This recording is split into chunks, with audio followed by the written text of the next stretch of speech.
kumalizia mafundisho ambao tulikuwa tunajifundisha kwa kiasi cha miezi 3-4 juu ya kuanguka ama juu ya kubackslide.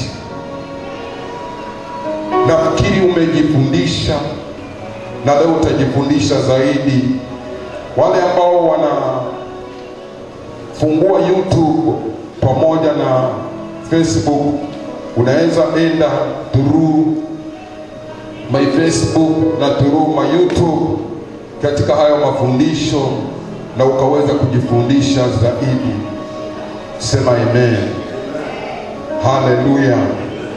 So tulipokuwa Jumapili ijao tulikuwa tunaangalia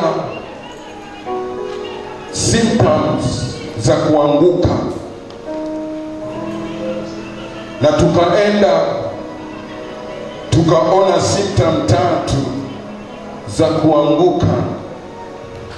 Leo tutaona symptom 9 ambazo tunataka tumalizie. Symptoms 9. Nataka twende tukakumbushane symptoms za kiroho na tuangalie symptoms za kimwili ni nini. Hasa hilo neno symptoms ni nini? So symptoms ni ishara ama dalili zinazochangia matokeo mabaya ya ugonjwa fulani ndani ya mwili wa mwanadamu. Tuseme kwa mfano, wauguzi ama madaktari ndio waweza kutibu rahisi mgonjwa fulani ikiwa wanajua na kuweza kugundua na kuanza kutibu haraka. Ni mpaka wajue huo ugonjwa ni symptom gani ili waweze kutibu.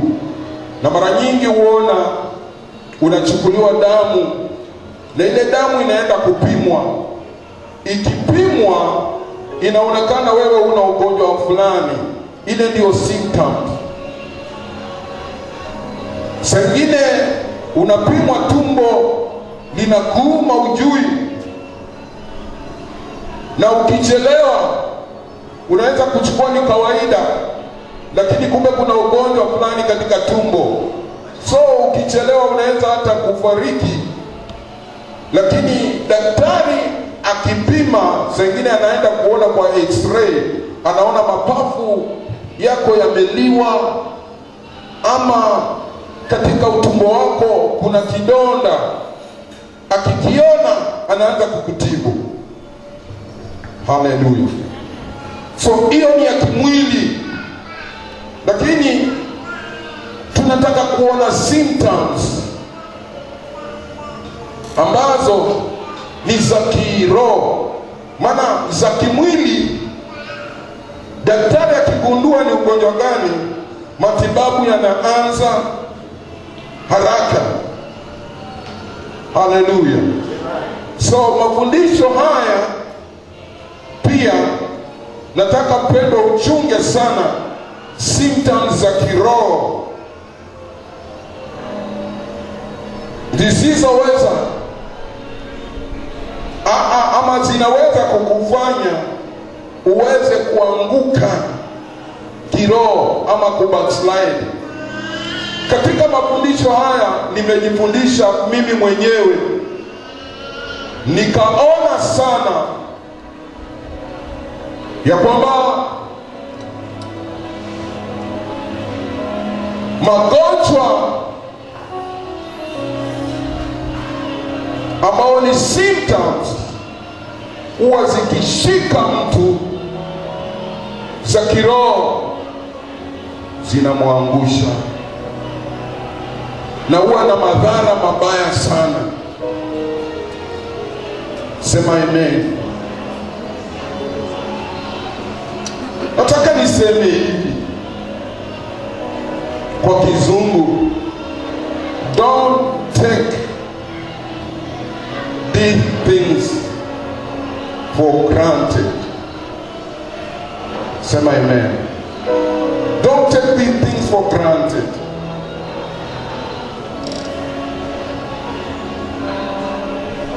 Nataka msomaji wangu asome Wakorintho wa kwanza mlango wa 10 mstari wa 12. Wakorintho wa kwanza mlango wa 10 mstari wa 12 nasema, kwa hiyo anayejidhania kuwa amesimama na angalie asianguke. Yes.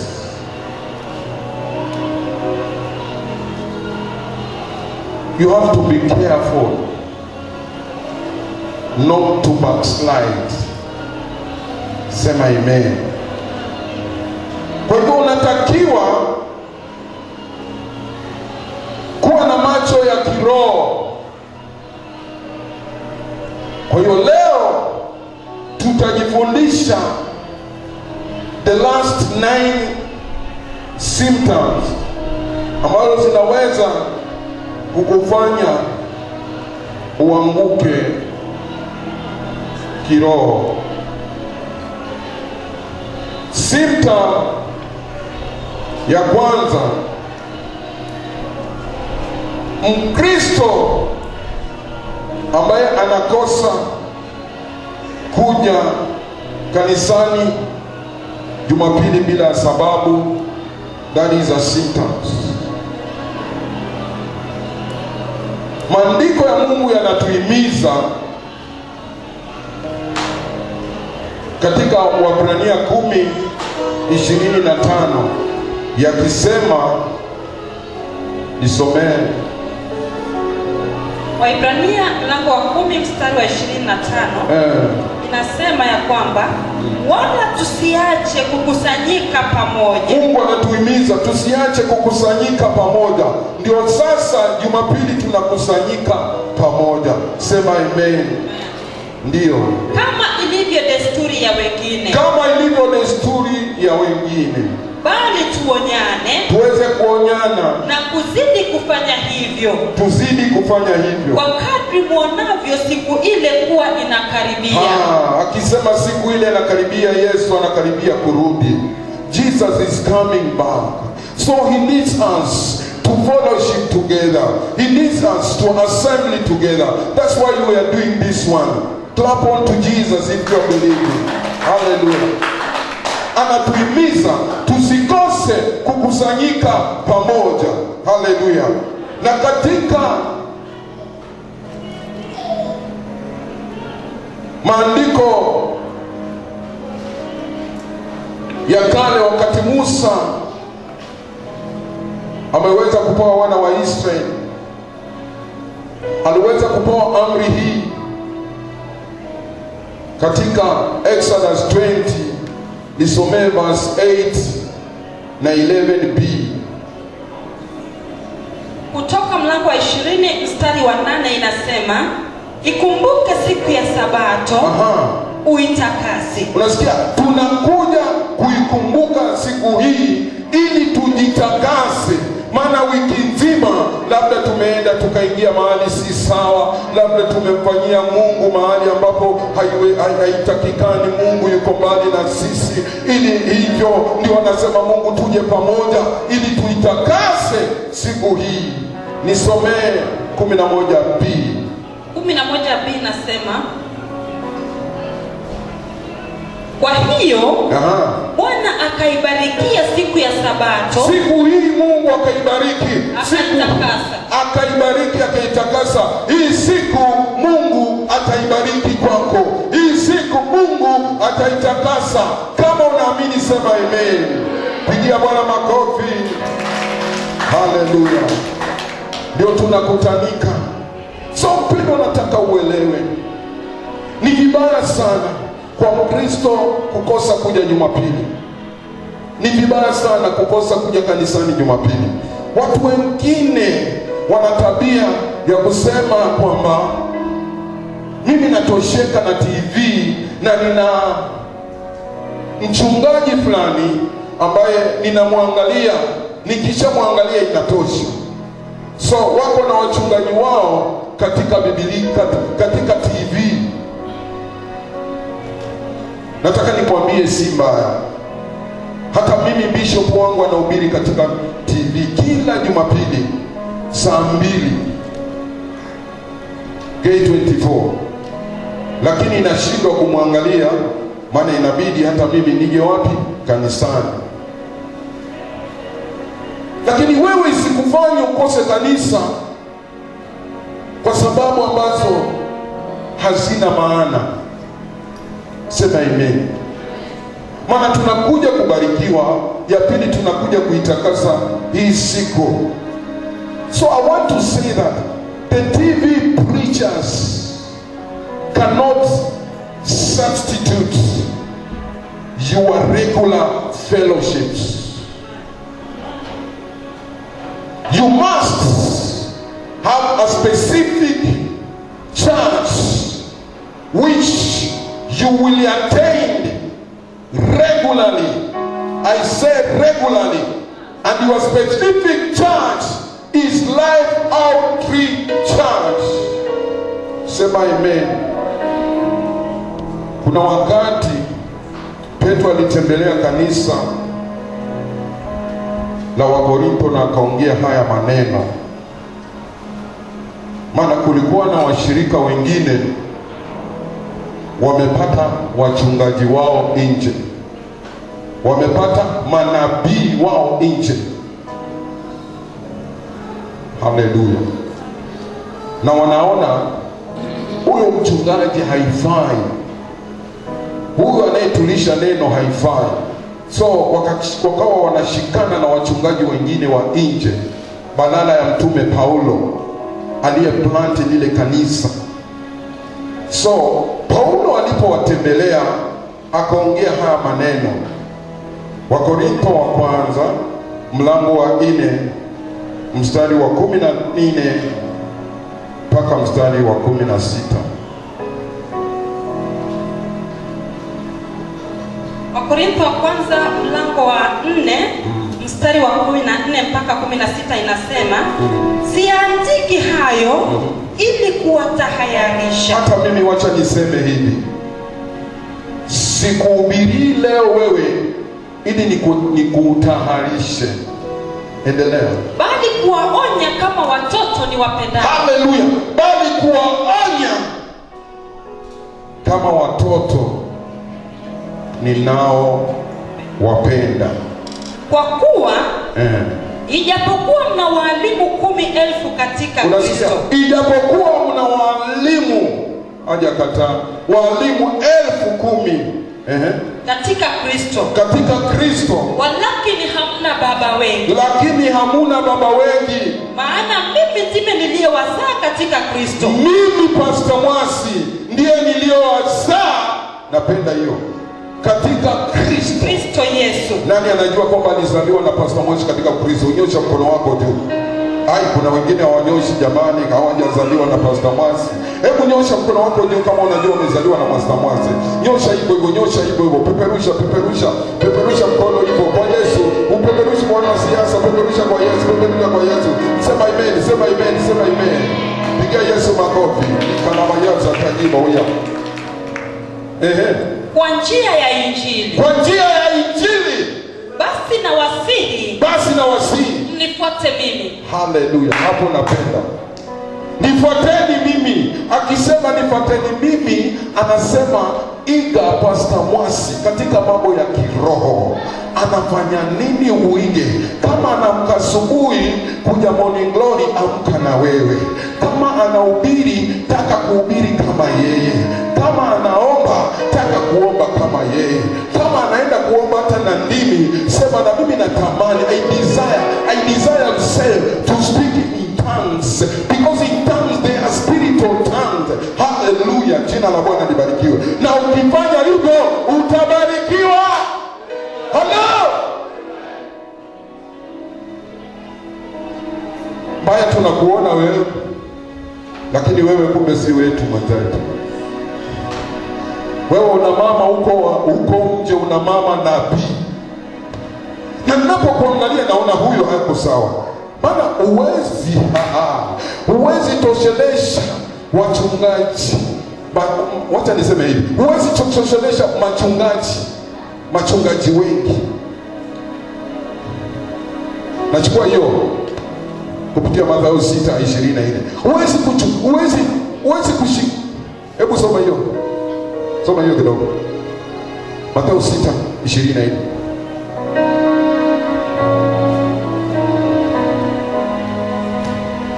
Mathayo 6:24 nasema, hakuna mtu ndio awezaye kutumikia mabwana wawili. Sasa hiyo itakuwa kama unatumikia bwana wawili wa kiroho. Unatumikia Pastor Mwasi, unataka kufanya na utumikia mwingine. Hizo ni njia mbili, na lazima utaacha moja. Naongea tena, utaacha moja. Na sikukatazi kwenda kwa nabii, ni sawa, wewe nenda kwa nabii, lakini huu nabii ambaye unaenda, nataka ujue umechunguza. Maana maandiko anasema uweze kuchunguza. Inasema namna gani? Test of spirits. Jaribuni roho. Jaribuni roho. Kama zatokana na Mungu. Sasa kama huyo nabii anakuambia umekaa na mume wako miaka 10, alafu anakuambia hii si mapenzi ya Mungu ukae na huyu mume. Kama huyo nabii anakuambia hilo kanisa unaloenda na huo ugonjwa ulikupata katika hiyo kanisa, kwa hivyo toka, njoo hapa kwangu. Na huyo mama labda anayesema, ama huyo mzee, ama huyo ambaye unasema ni nabii wako, hana kanisa, is not under any church. In the registration of the churches of Kenya, he is not there. Lakini mnakutana kinyumba, katika kinyumba. Lying devil, I must speak the truth, because the truth will make you free. Hallelujah. Niongea ukweli, wewe ukuweke huru. Lakini baadaye uingie katika hiyo hali, alafu uanguke katika backsliding. Kwa hivyo nakwambia, chunga. Huyu ndio babako anayekulisha. Mungu alimwambia Yeremia haya maneno. Sikia. Aliambia Yeremia haya maneno. Nisomee Yeremia 3:15.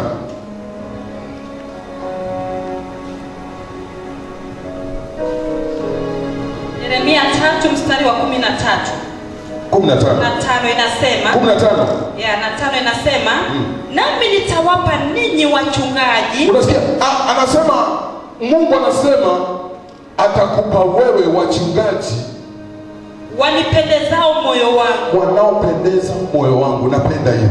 Watakaowalisha kwa maarifa na fahamu. Watakaowalisha kwa maarifa na fahamu.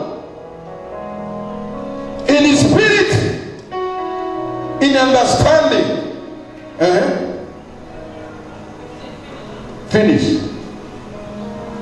You are here to be fed spiritual, of understanding and of knowledge.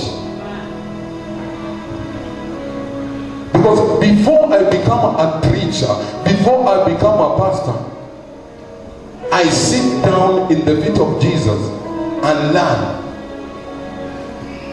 to be a pastor, to be a leader. I went for theology school. Hallelujah. So it is not by the way. I graduated knowing that how to preach, how to teach you the sound doctrine. Na hiyo ndio unaona msingi wetu hapa, the sound doctrine. Tuko na kilasi kila mwaka tunatoa vilasi viwili, 6 months ya discipleship. Tuko na course ya homiletics, tuko na course ya pastoral. Tunaendelea. Bwana asifiwe sana. Why? Because I want to give you a good food Haleluya. So ukipata hiyo macho ya kudanganywa na manabii hayatakuwa ndani yako. Sisemi mbaya, hata leo kuna wageni wengine wametutembelea na ni sawa kutembea. Pigia Yesu makofi kwa hao wageni walitembea leo.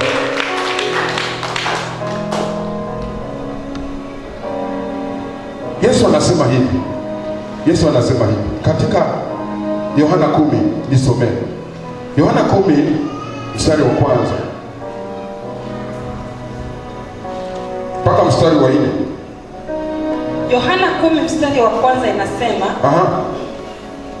Yesu aliwaambia, Yesu akawaambia, amini amini nawaambieni, yeye asiyeingia mlangoni katika zizi la kondoo, lakini akwea penginepo, huyo ni mwivi naye ni mnyang'anyi. Nataka unoti hilo jina kondoo. Sema kondoo. Sema tena kondoo. Endelea. Mstari wa 2. Aingiaye mlangoni ni mchungaji wa kondoo. Nataka useme tena kondoo. Sema tena kondoo. So aingiaye mlangoni ni mchungaji wa kondoo. Ni mchungaji wa kondoo. Endelea. 3. Bawabu humfungulia huyo. Na kondoo humsikia sauti yake. Kondoo humsikia. Sema tena kondoo. Kondoo humsikia sauti yake. Endelea. Naye huwaita kondoo wake kwa majina yao. Anawaita kondoo wake kwa majina yao na kuwapeleka nje. Ngoja, I know you for by the way, I know you by your name. And I don't know you only by your name. God has given me the grace of knowing you, your attitude, your behavior. God has given me that grace. I know your behavior. Najua mama Monica vile wewe ulivyo. Najua bwanako yuko vipi.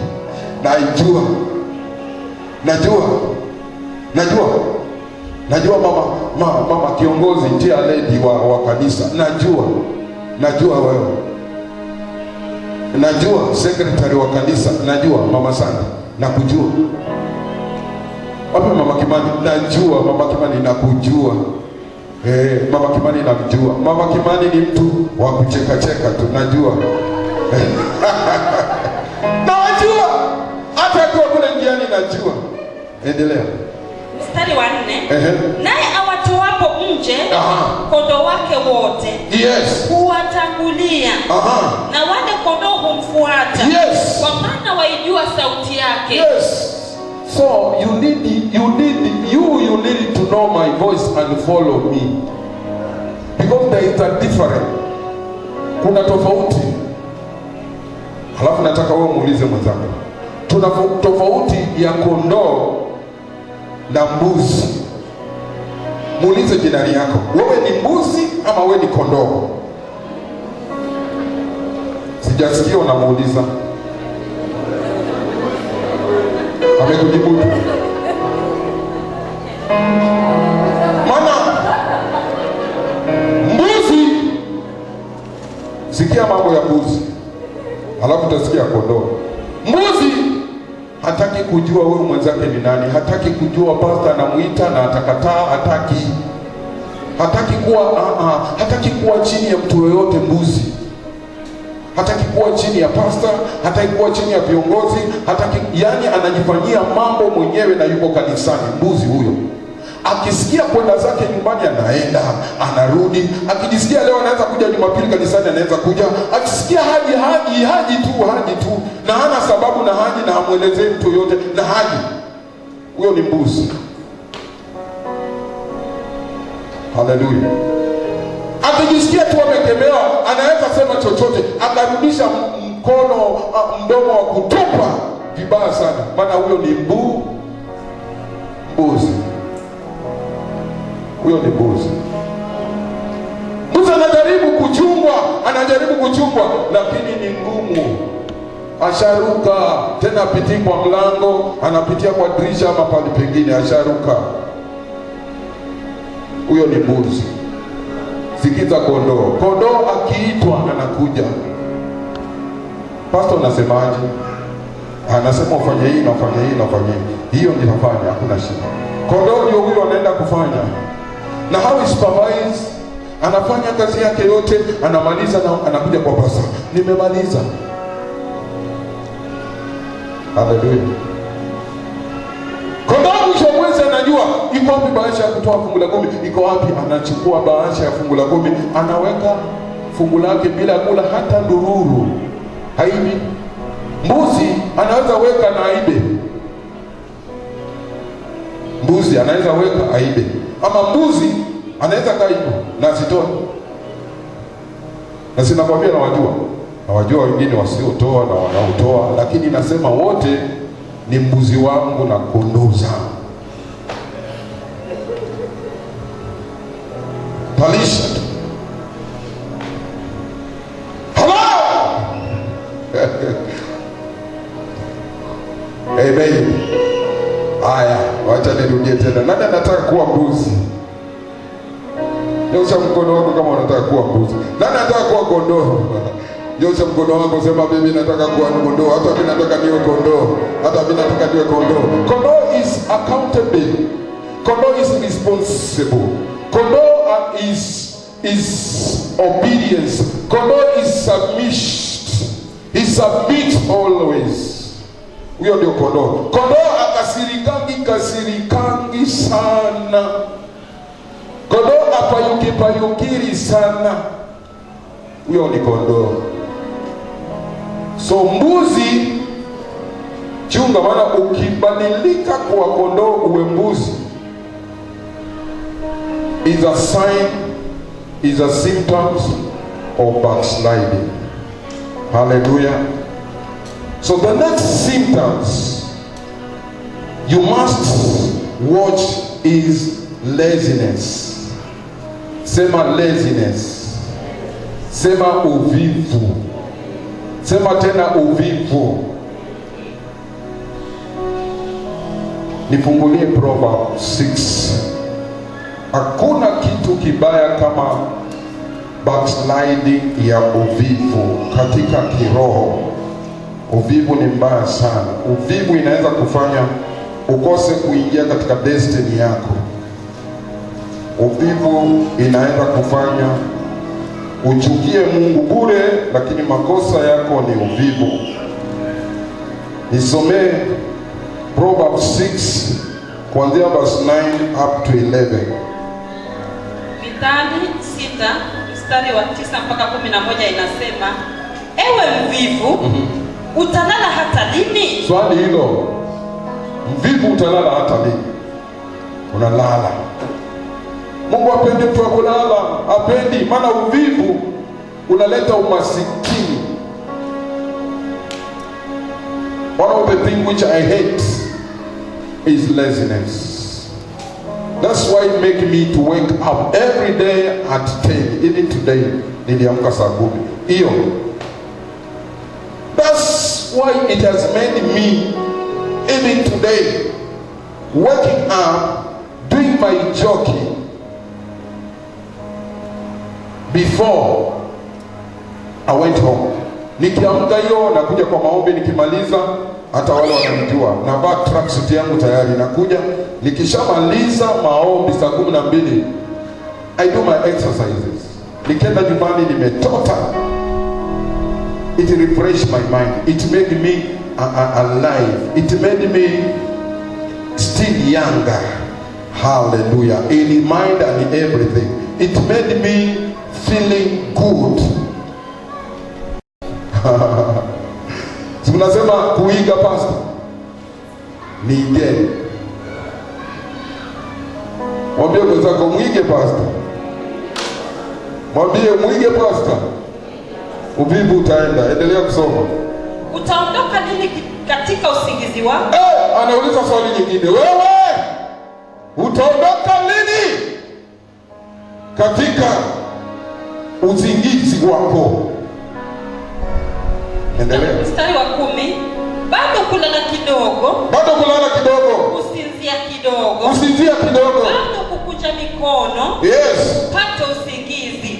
Angalia, anasema bado kulala kidogo, kukunja mikono hiki.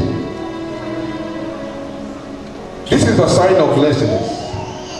Wakati unakunja mikono namna hii, si baya, unaweza kunja, lakini kunja mikono kwa everything. I want to speak for the parents. Parents, teach your children the way and the value of doing something in their life. Parents, tell your children how you got toward richness. It's not by laziness, it's not by corruption. You work, and tell your children to work also. Usiwache ukakuza watoto wa masofa set. Mimi nasema usiwache ukakuza watoto wa sopsop.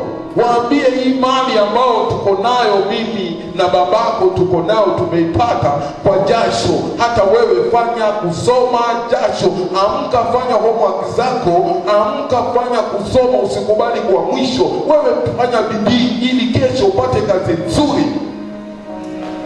Haleluya. Usifundishe mtoto wako tu kumpatia kila kitu, and don't want to teach him how you got that properties. Hallelujah. Uvivu hata Mungu hautaki. Hata Mungu hautaki uvivu. Uvivu ni mbaya na ni sign moja ya kuanguka. Sikia haya maneno.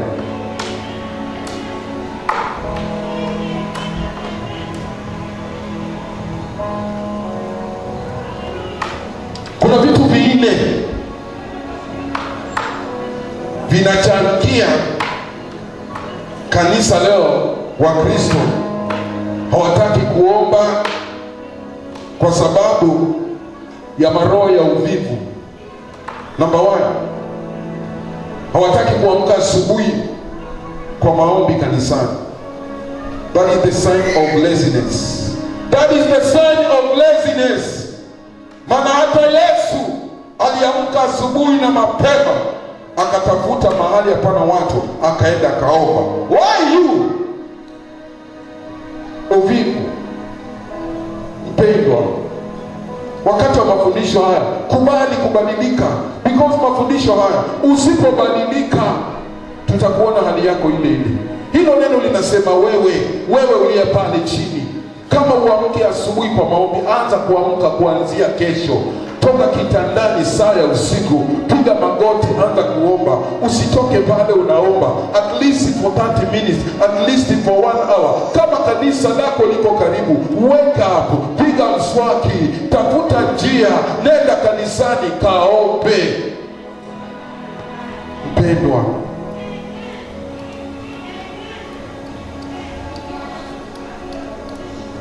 namba 2, hawataki kuja mapema kanisani. That is the sign. Ukiona unachelewa katika ibada, wewe ujue wazi you are late comers. Ni sign ya uvivu na ni sign ya kuanguka. Nilikuwa nashafisha nyumba, nilikuwa sijui nafanya nini, nafanya nini. Hiyo Mungu ajui. Amka mapema, jitayarishe mapema, nenda kanisani mapema. So kama hiyo pointi ni yako, badilika. Mwambie jirani yako, kama hiyo pointi ni yako, hapo sasa nimekanyaga vizuri.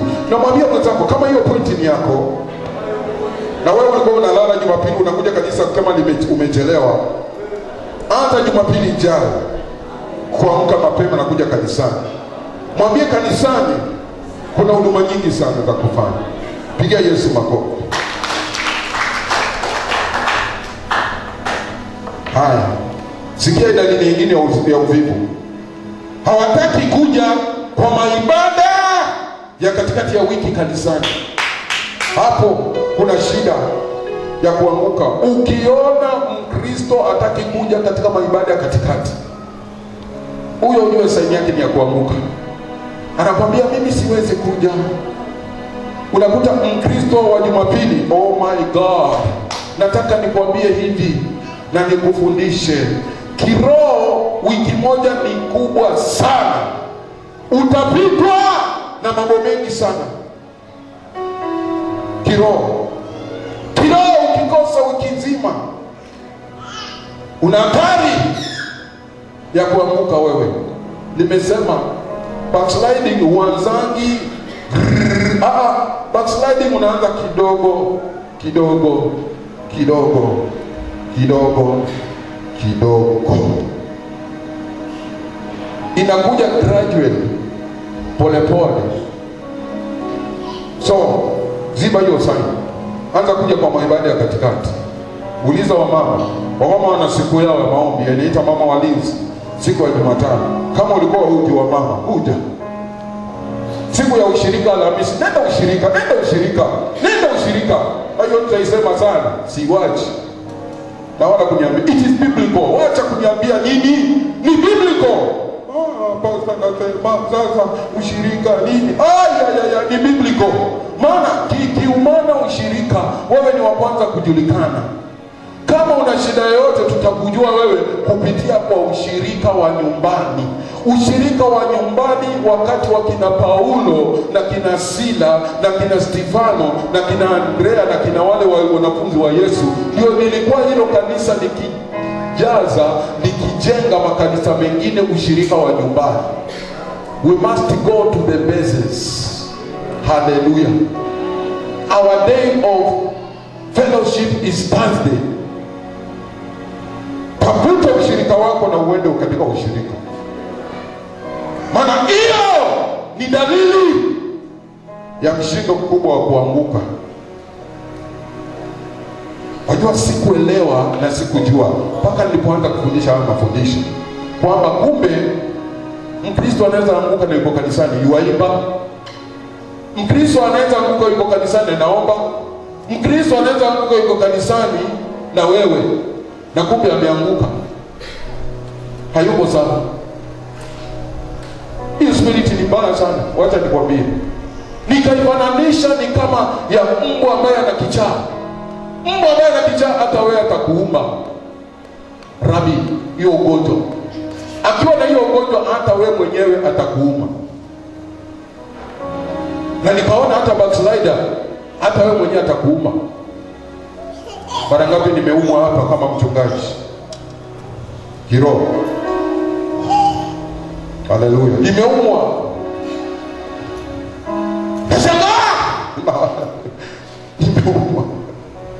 Nimeumwa. Bwana azungumza. Ilo roho ni jamu. Mwambie mwenzako usikubali kubackslide.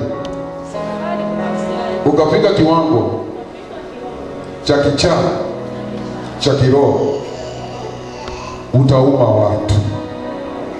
Mwambie tena, utauma watu.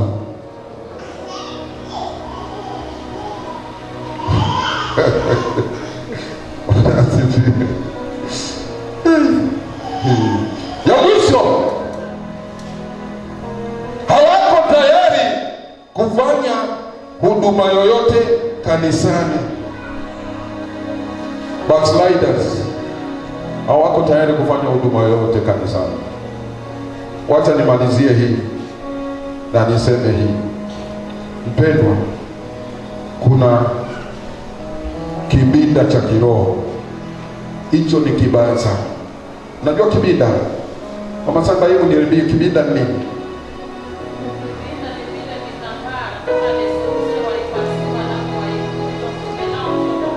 Wasikia? Amesemaje? Hebu sema na hiyo mic. Sema na hiyo mic. Sema. Kibinda ni tambara nzee. Ndio. Ambalo nalikuja linakuwa kama napi wafunga nao mtoto ili akikojoa ile kibinda kaive kama pampa wale. Umesikia? Kama pampa za leo. Diapers za leo. So usio na kibinda cha kiroho. Maana kibinda ni cha kuzuia mikojo, alafu inatolewa ama choo. Sasa ukiwa na kibinda cha kiroho, kinaweza loa mikojo na kinyesi, bado wewe unacho tu kibinda hicho, na hicho kibinda kinauliza watu wengi. Kivue! Nimesema kivue! Kibinda hakitaki kurekebishwa, kibinda hakitaki kusomewa, kibinda hakitaki kusoma. Kitasoma new believer kimalize, lakini bado tabia zake ni za kibinda binda. Haleluya. Kimamaliza discipleship, lakini ukikiangalia hakikui, ni kibinda. Behavior zake zina behave kama kibinda. Mwambie mwenzako, wacha kibinda cha kiroho, kivue.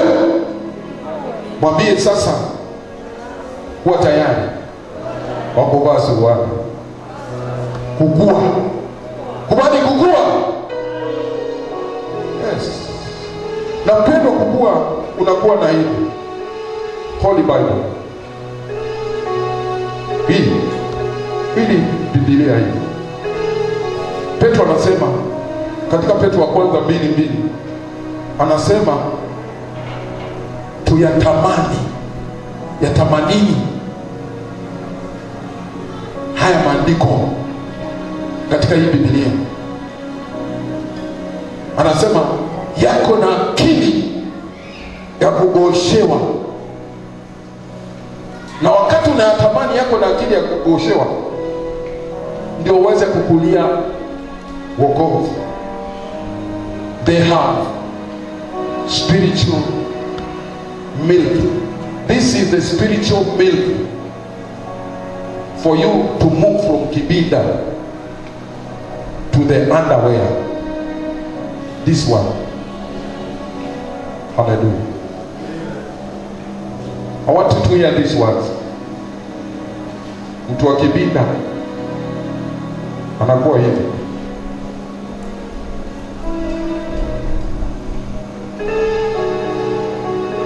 Inasema it is the great commitment that make the church to work hard. Ni kujitoa kwingi ndio ufanya kanisa ikafanya kazi kwa bidii. So if you avoid laziness, what next? You are going to work hard. It says in bracket, work brings success. Kazi huleta usitawi. What brings what? Success. Kazi huleta usitawi.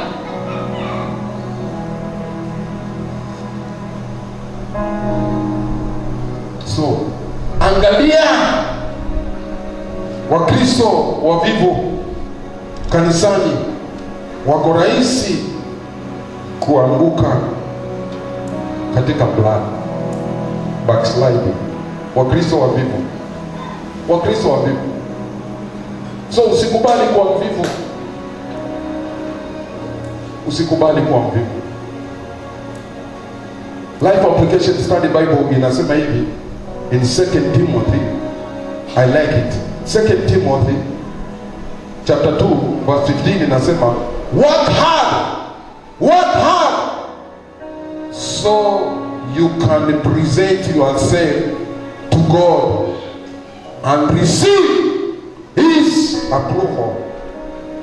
Iseme baba, jitahidi kujionyesha kwa Mungu kwamba umekubaliwa ili upate kibali. Yes, you need to work hard. There's no easy things. There is no easy thing. I want to tell you, there is no easy thing.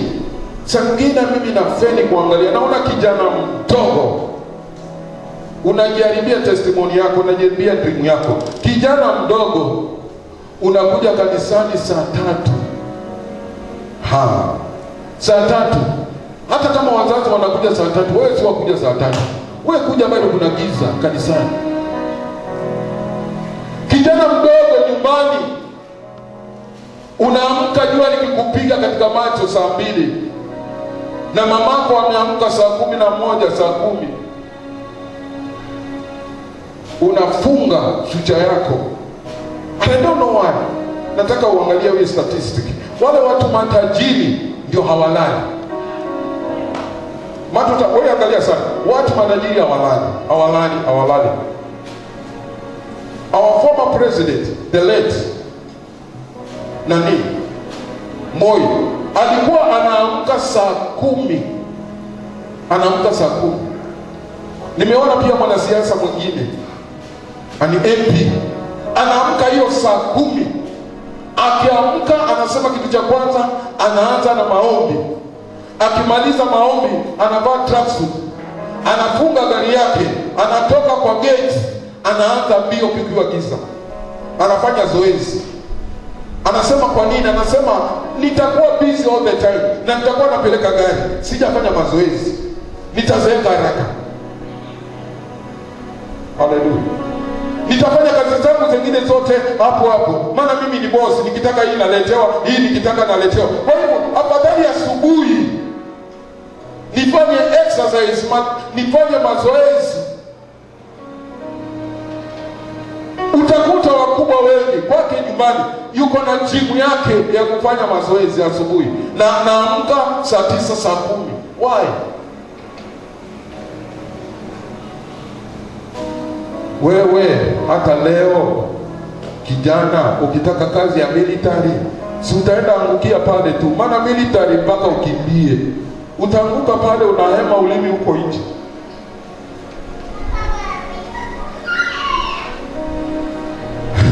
Tia zoezi. Mwambie kijana, tia zoezi. Mwambie tena, fanya zoezi. Haleluya. Amesikia?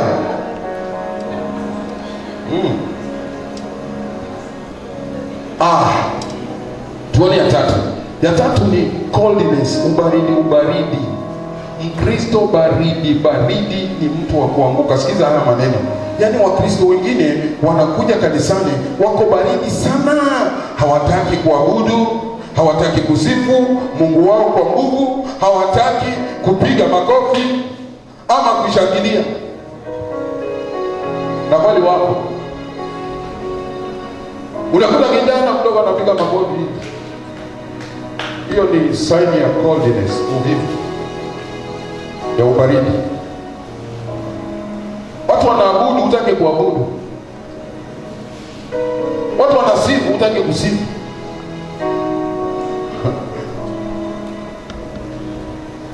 Kuna mtu mmoja peke yake ambaye anapenda makelele. Napenda sana hiyo. Kuna mwimbaji mmoja anapenda sana hiyo kusema hiyo. Kuna mtu mmoja peke yake anapenda makelele. Alafu anasema, mama yangu hakupenda kelele. Hata Magufuli marehemu hakupenda makelele.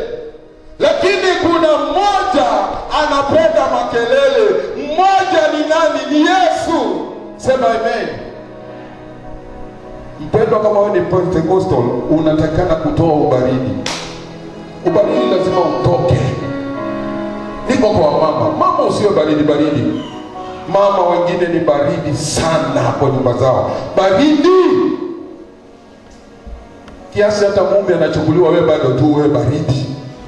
Mume anaenda baridi. Halo. Nasema halo. Niko na wamama hapa. Mama baridi. Chunguza. Mtolee macho huyo bwanako. Kitu mimi nilifundishwa ni hii. Nilikuwa sijaokoka, lakini kitu nikafundishwa na Mungu. Huyu mke wangu, siku moja nilikuwa bado sijaokoka, sina habari, tukawa nimewacha pochi yangu. Kumbe ile pochi yangu nimeacha picha ya mpango wa kando. Akaona Manzee alingoja usiku akajisomea sana. Toka siku hiyo nikasema sitawacha kitu. Siku hii ni simu. Mama, usiwe baridi. Mume wako ameenda kuoga, angalia hiyo simu, angalia. Ukiona namba ieleweki, hii namba, andika chini hiyo namba, pigia. Kuangangara, wewe kwa nini unampigia bwanangu? Wewe ni nani? Wewe unapigia bwanangu, wewe ni nani? Wewe unapigia, nimekukanya. Kuanzia leo usitaki kumpigia bwanangu. Halo. Usikubali sahani yako iliwe na watu wengine. Sema amen. Huyo ni wako, mshike mkono kama vile ulikuwa unamshika wakati wa harusi yako Joyce. Shikanga mkono kabisa Vincent, usiwache. Sema amen. Hata ukizeeka kama pastor wako huyu, shika. Na shikanga mkono huyu wako. Ni wangu huyu, si wa mtu mwingine. Wewe ndio first lady wangu. Sema amen. Hallelujah.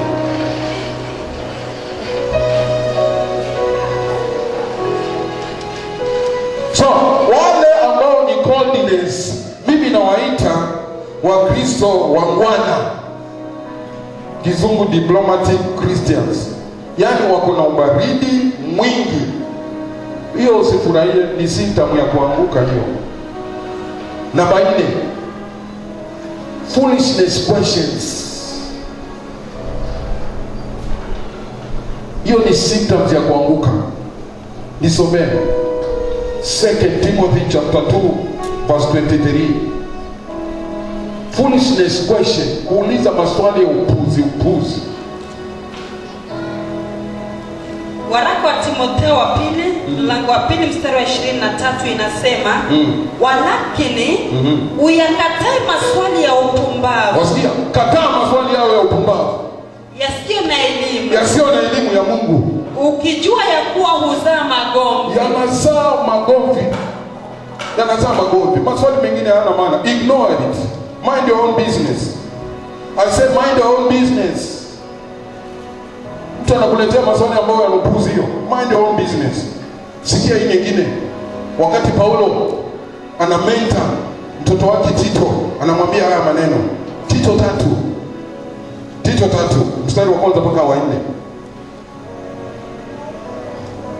Tito 3 mstari wa 1 inasema, uwakumbushe watu kunyenyekea kwa wenye uwezo na mamlaka. Ndio. Na kutii na kuwa tayari kwa kila kazi njema. Hallelujah. Wasimtukane mtu yeyote. Unasikia? Hiyo kwako itoke, kutukana watu. Kutukana Wakristo wengine, kutukana wengine, dada, mandugu, mnatukanana ni mbaya. Sengine inaingia hata kwa mitandao. Where you are more than that. Bwana siwe sana. Mitandao.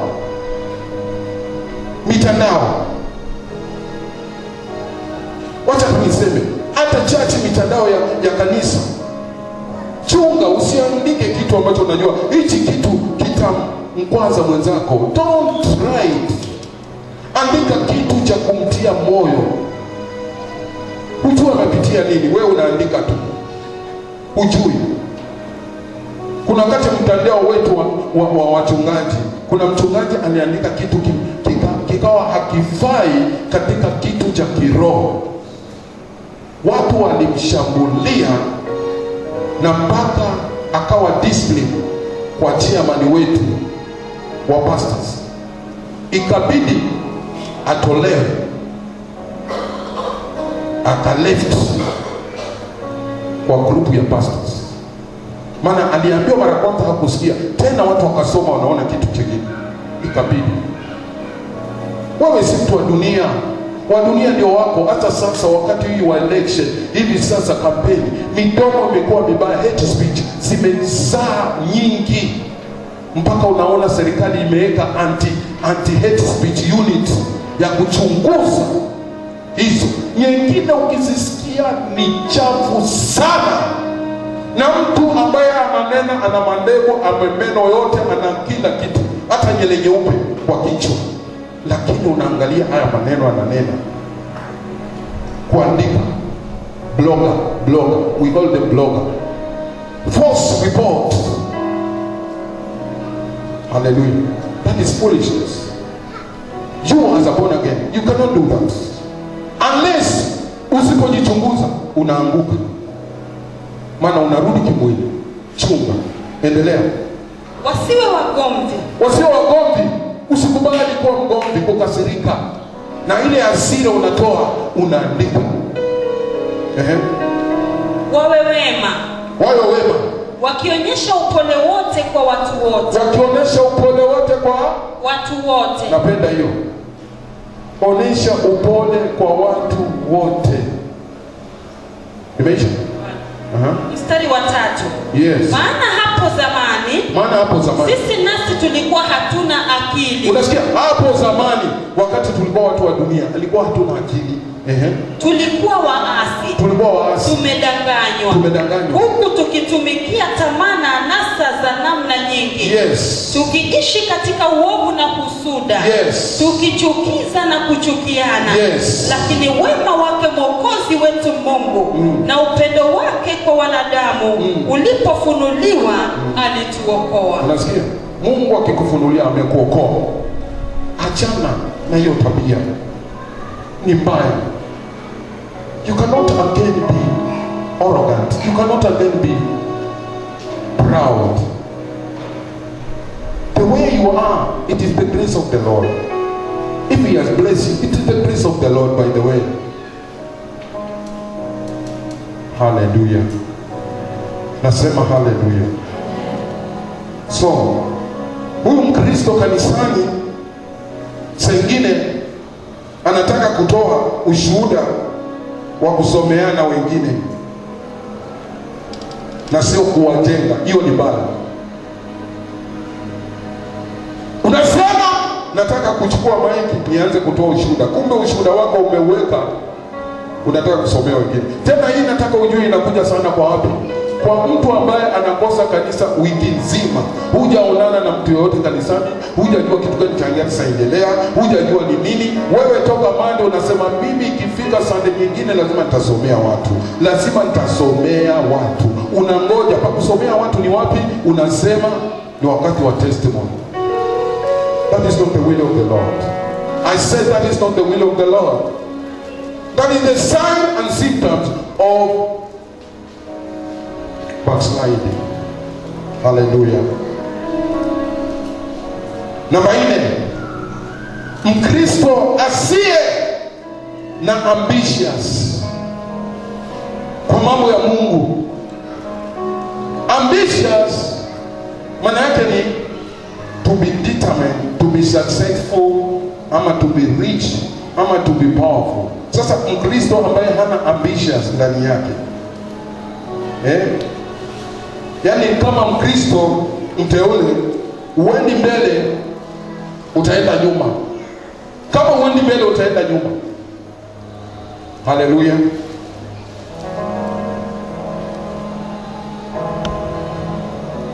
Unatakiwa siku zote uwe na ambitious ili kukaza mwendo katika Kristo.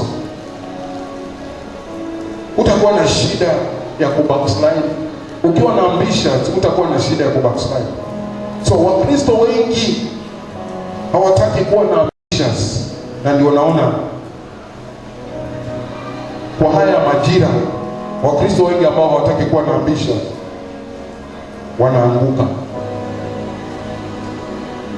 kwa nyumba ya Mungu.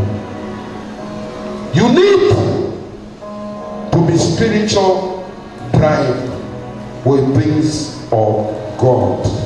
Number 6, usikubali kuwa Mkristo curiosity. Hebu niambie curiosity ni nini? Mkristo huyo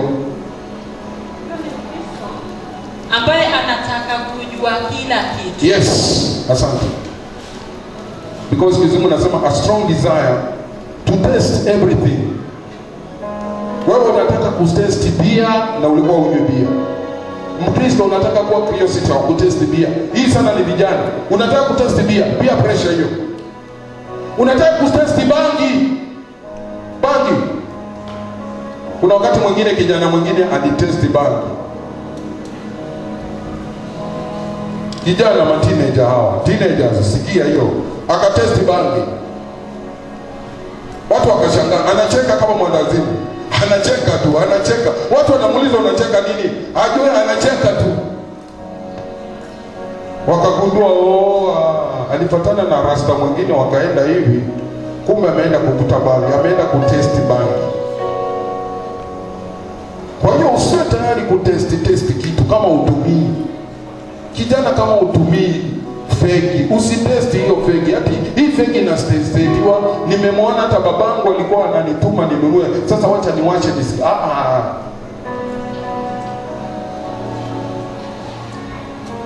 Watu wanakula muguka na wewe unasema wacha ni test hii muguka. Unaanza sasa wewe na wewe pia kuambua. Unaambua muguka. Una test muguka. Hii ni kali, sikia hii ni kali. Una testi ngono. Hujafikia umri wa ngono, lakini unasema hii ngono ya maboyfriend na magirlfriend na itamani, nataka kuitest. Na wakati unaitest, unaamka na kiboni. Destiny yako inakwisha. Unakubaliwa kusoma siku hizi, utasoma na mtoto wako, lakini destiny yako imeanguka. Umeanza kuitwa mama, jina la msichana imeenda. Sikia vile Methali inatuonya. Nisomee Methali 1:10.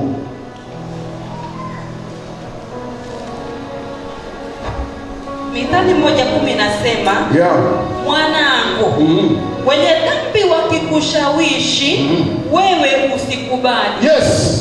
Anaanza mwanangu. Mungu anaanza mwanangu. Anakujua wewe tena. Anakujua wewe anakujua. Karani anakujua wewe. Anajua wewe ni kijana. Anakwambia, anakasemaje? Mwanangu, ndio, wenye dhambi wakikushawishi. Wakikushawishi. Mtu anakuta bangi, mwenye dhambi anakushawishi. Wewe usikubali. Msichana anakushawishi, ati nataka nimekuona mazee nikakupa. Unajua nataka uwe chali wa mai. Mazee I love you. Akulavu wewe akupeleka wapi? Yeye ni kikojozi na wewe ni kikojozi. Hujafika kwa majukumu yoyote. I love you. Hata mimi nakulavu. Usiku mimi silali.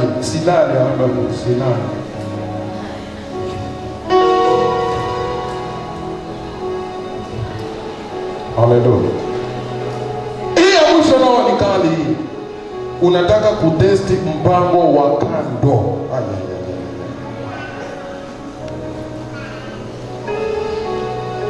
Mpango wa kando. Nimeusikia au mpango ni mzuri, nataka ni test. Hiyo ni curiosity ambayo inakuangusha. Hujazoea mpango wa kando, umetesti mpango wa kando, wewe unaanguka na mshindo mkubwa sana. Mwingine unaweza kuwa wa magonjwa ya ukimwi, mwingine ukamulikwa huko. Siku hizi nini zimejaa media huko, ukamulikwa huko. Nyingine ukashikwa. Wacha nikwambie, hasa Mombasa. Chunga ushikwe na dawa. Ananiambia, sasa pastor wewe unaokoka, mbona unasema ambaye hajaokoka hiyo dawa ya mchawi inashika? Si umeona vibao vinaandika dawa ya mapenzi, piga hizi. Na wale wengine wote unaoona wanazurura nje kuuza part of their body, wanaenda kwa hao wakati. Wacha nikwambia, wanaenda kwa hao waganga, wanaenda. Na kama wewe huna ushirika na Mungu, itakushika. Utaona hivi bibi yako na mtoto na unamwacha, unaambia naja sasa hivi, na usije na ukae nyumbani siku 4-5 hata ukumbuki tena. Kumbe anajua naita mafatuma. Fatuma anajua, anakugoroge. Ngoja basi, utakuja saa ngapi? Unakorogewa hilo jichuzi, dawa zinatupwa ndani, unakorogewa vizuri hilo jichuzi la nyama, hilo jichuzi la nazi vizuri, na unaekewa hapo la kuku hakula ama samaki wa kupaka vizuri. Kumbe amepakwa na hizo madawa, amepakwa. Unasahau nyumba yako kabisa na watoto wako kabisa, hata nyumba yako ijui. Unaipita hapa unaipita.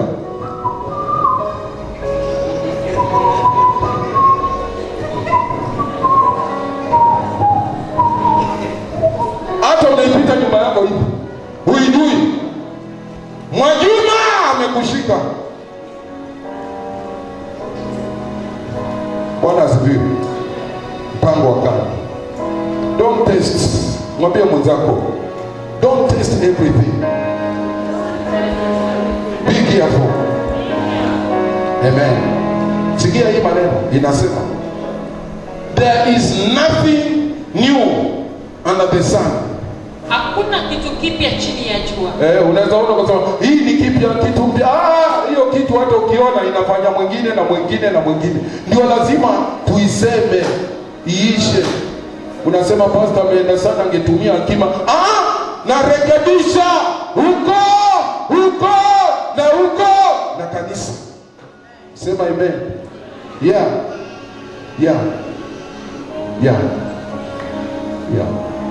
Yeremia aliambiwa, nabii wa kupiga kelele. Aliambiwa naje? Nabii wa kulia, a weeping prophet. I want to be one of them. I want to cry. I say here. Mimi mwanangu naongea hapa. Halo, naongea hapa. Siongea huko chini, naongea hapa. Na nikimaliza hapa, nina macho ya manne huko chini ya kiroho. Huyu pastor wetu hawezi kujua, nina macho manne huko ya kiroho, kama yale ya Philip ya kuendesha gari. Niko nayo. Najua kila kitu. Hajui, atajua leo. Mimi najua, Mungu wangu ninayemwabudu pia anajua. Sasa utaficha nini? Sema amen. Sema amen. Yes.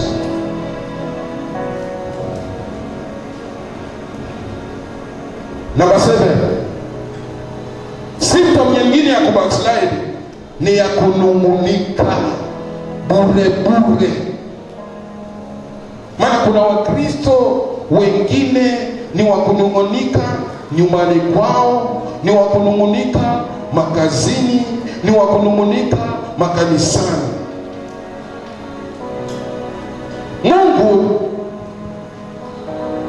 yuko kinyume na wale wote ambao wananung'unika. Mungu yuko kinyume. Hiyo nataka ujue. That is not the will of the God. Unanung'unika. Why? Wale wa Israeli walianza kumnung'unikia pastor wake Musa na Mungu, na wakakosa kuingia katika the promised land. Wawili tu ndio waliingia, Joshua na Caleb. Kwa shauri ya nini? The spirit of memory. If you are born again, you must be careful of that one. It will make you to fall with a very big bang, chini, ukaanguka. Maana ukiona mtu Mkristo ameanza kulalamika vitu vidogo vidogo kanisani, hakuna sign hiyo. Maana umwili ndio unamuongoza sasa, hayuko tena kiroho. Haleluya.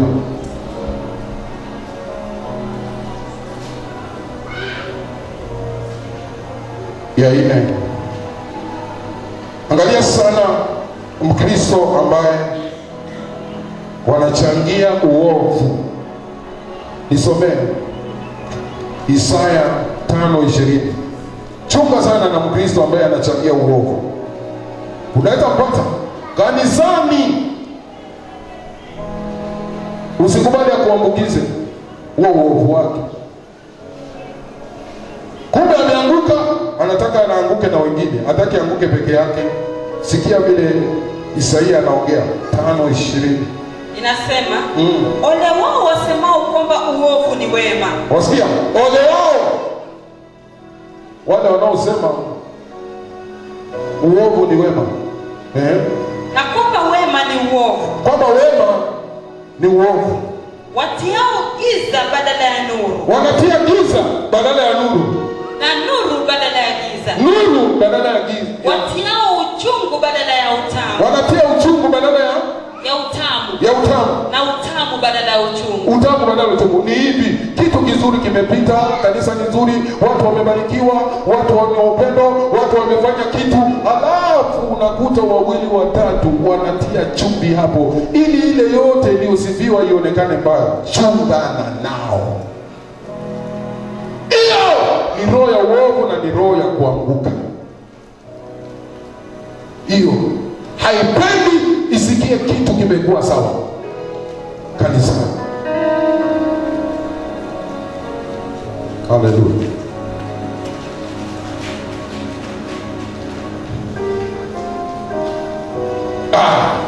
Hata inaitwa hawa wanaitwa they are potential backsliders. Hao ni potential backsliders. There are Christians who disapprove any evil. Thank you. Inasema hivi, God expects Christian to disapprove any evil. Mungu anataka Wakristo wote wakatae uovu wote. Why? Because you become what you admire. Kwa sababu unafanyika kile ambacho unakitamani. If you praise evil, ukisifu uovu, one day, siku moja, you will also commit the same. Wewe pia utatenda uovu. So kama unafurahia mabaya, hata wewe pia unafanya mabaya. Ukiona mtu anafurahia mabaya, hata yeye anafanya hayo mabaya. Napenda Malaki 2:17 inasema, mmechokesha Bwana na matendo yenu. Yaani uovu huo unamchokesha Bwana na matendo yenu. Ya mwisho, poor adaptation can lead you to symptoms of backsliding. Mama Sandy, poor adaptation can lead you to symptoms of backslider. Kukosa kuzoea kitu ama kushikamana na kitu kilichoko, yes, kinaweza kukufanya ukarudi nyuma. Sikiza haya maneno. Wakristo ambao wanaona ngumu kuadapt new environment, mara nyingi wanaanguka in their walk with God. Hawawezi kuadapt in their role kama watu walioolewa ama waume waliooa. Yaani mume ambaye ameoa ama mke ambaye ameolewa, lakini bado anataka kukaa kama kijana.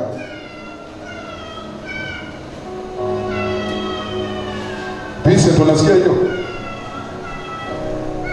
Sasa wewe ukae kama vile, yani mwaka huo ulipokuwa, ukae hivyo hivyo, yani kijana tu. Iko hiyo kanisani. Wakati wanaambia wamama wabaki, huyo abaki kwa wamama. Sasa wadada wabaki, huyo pia abaki. Sasa Sasa unamshangaa, huyu ni mama ama huyu ni binti? Yaani hako kwa binti, hako kwa mama. Wakiambiwa wazee wabaki, wazee wote wabaki, habaki kwa wazee.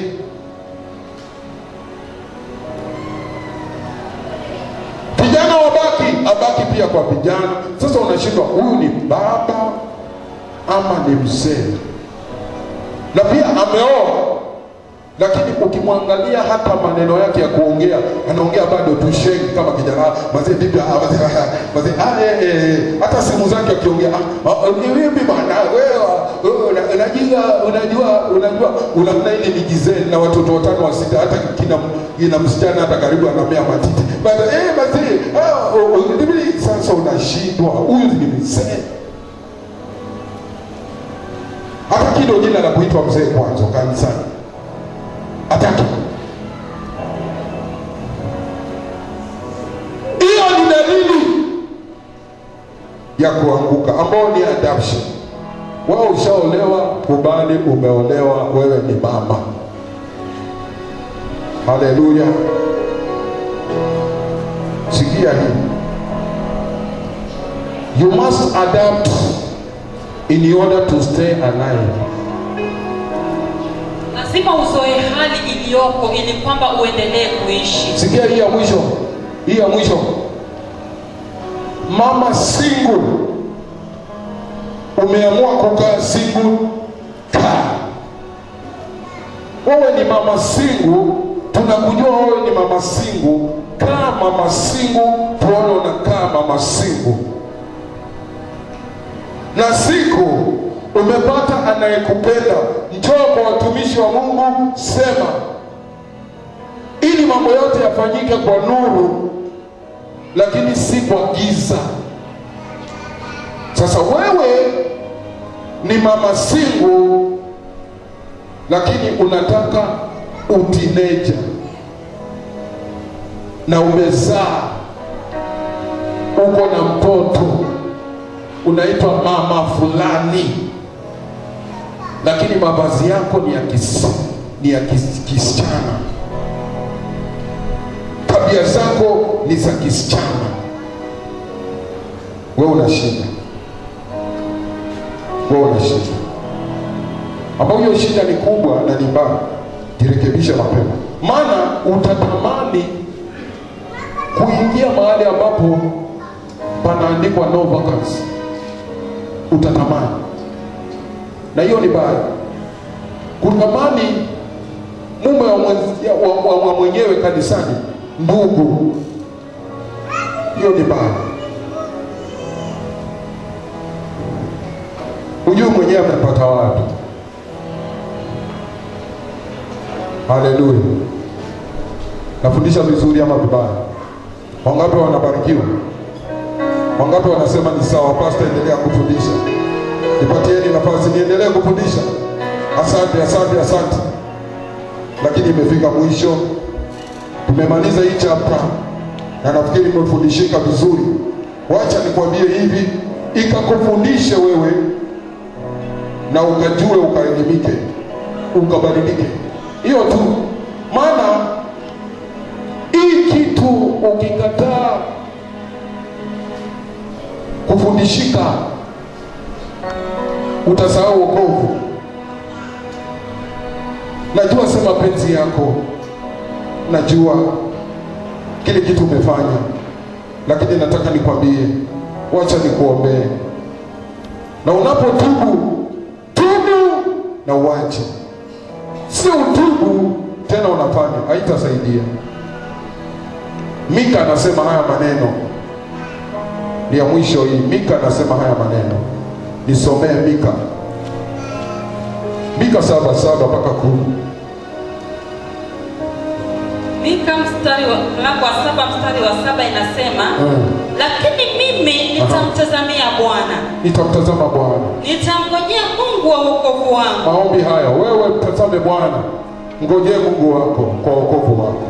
Mungu wangu atanisikia. Mungu atakusikia, atakusikia mpendwa, atakusikia. Naongea nikijua kuna mtu kule umeanguka. Wewe ulikuwa ni praise and worship kanisani. Wewe ulikuwa mchungaji lakini ukaanguka. Wewe ambaye uko mahali pale, ulikuwa kiongozi kanisani, ukaanguka.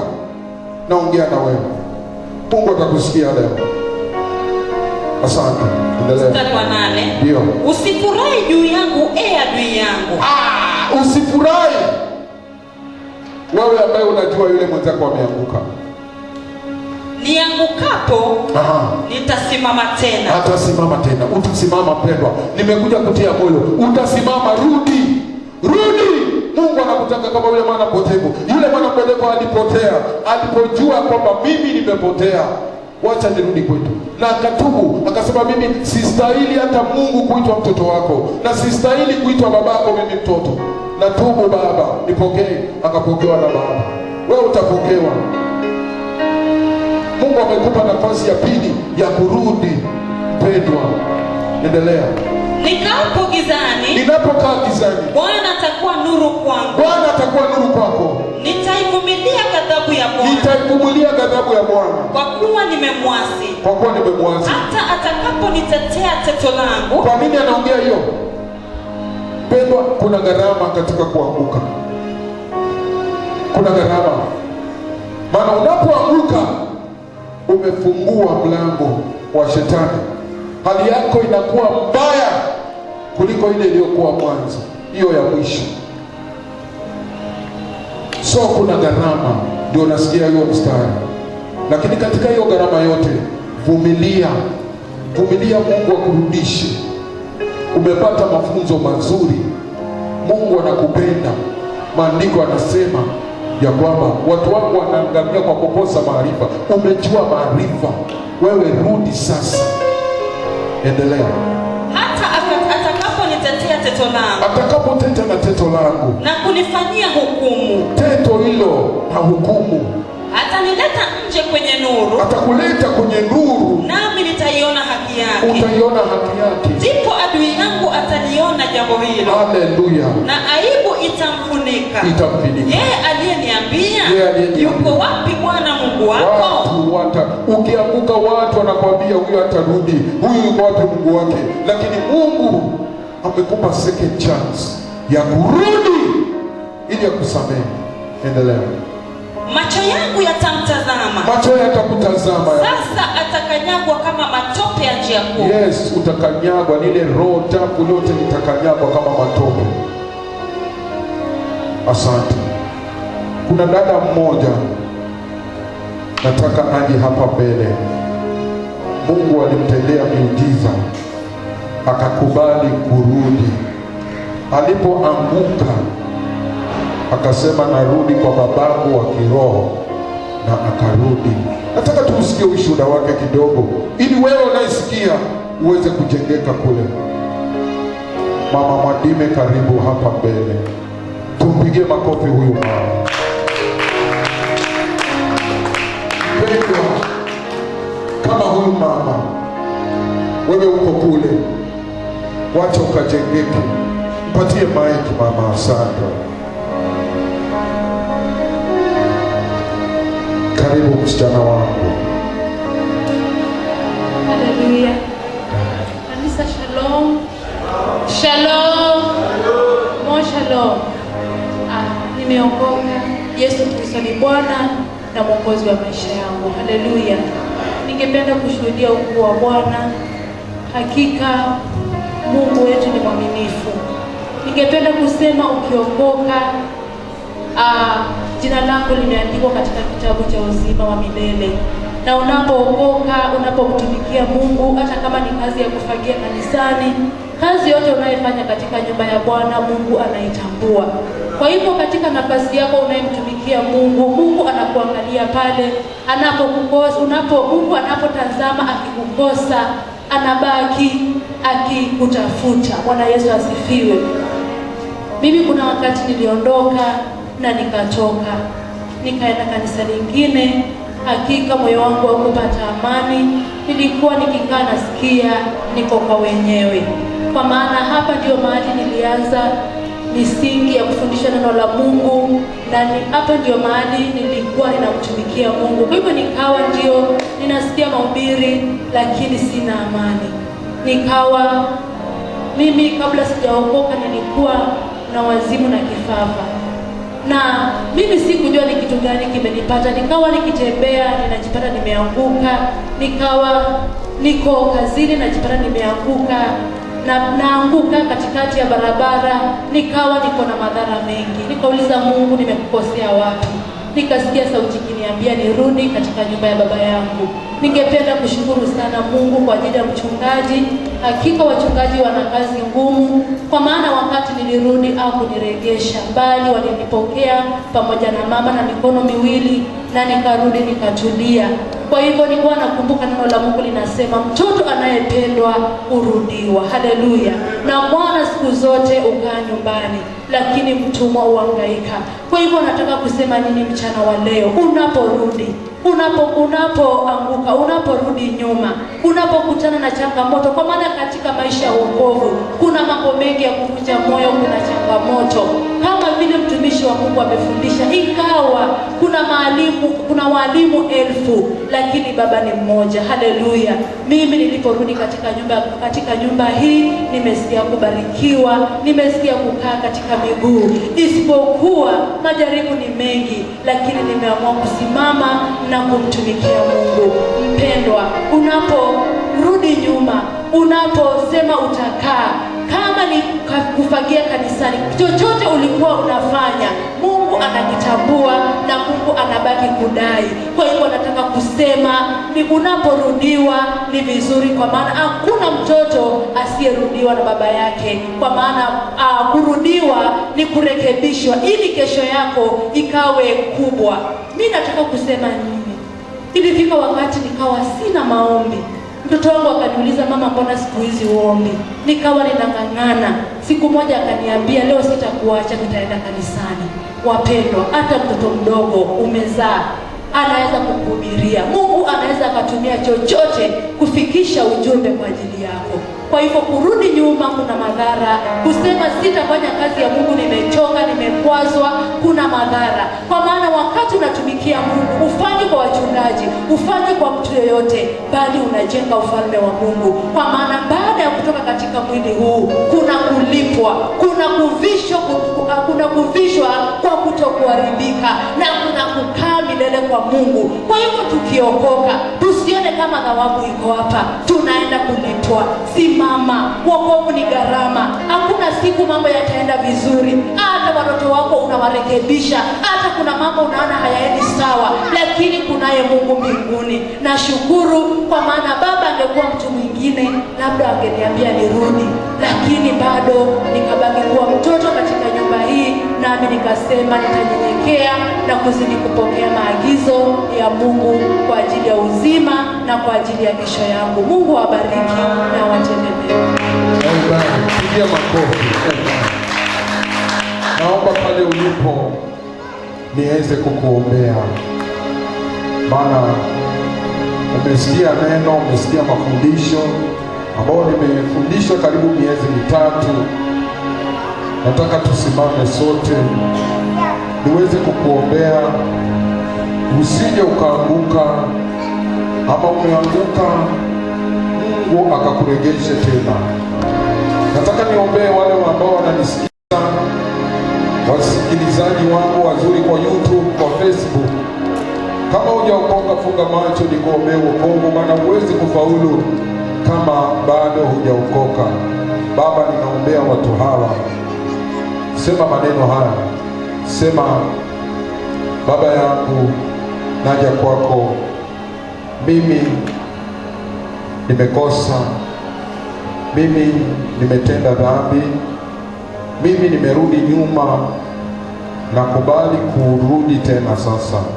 Nisamehe dhambi zangu, andika jina langu katika vitabu vya uzima, futa jina langu katika vitabu vya kuzimu. Baba, wacha Baba ukanipe nguvu ya kusimama katika wokovu hadi wakati utakuja kuchukua kanisa lako. Asante na kushukuru. Pokea sifa, pokea utukufu Hakuna Mungu kama wewe. Sema amen. Amen. Nataka tumuje hapa mbele. Nataka niombe mkiwa hapa mbele. Nataka mupange laini hapa. Nichukue dakika 3, dakika 4. Wakati praise and worship waje hapa mbele, tuweze kusifu pamoja, tuweze kuabudu pamoja. Asante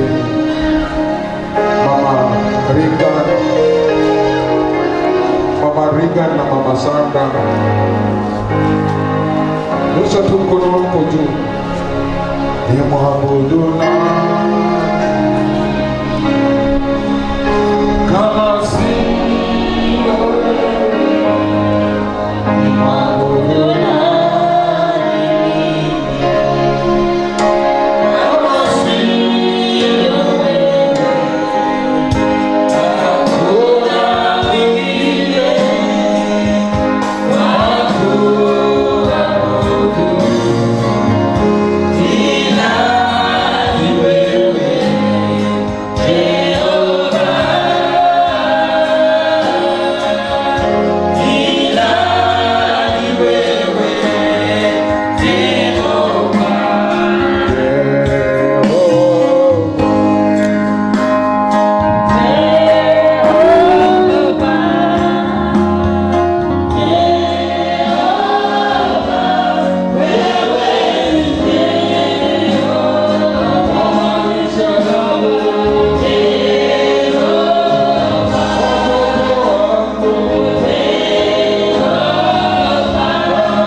maombi ya kukiri.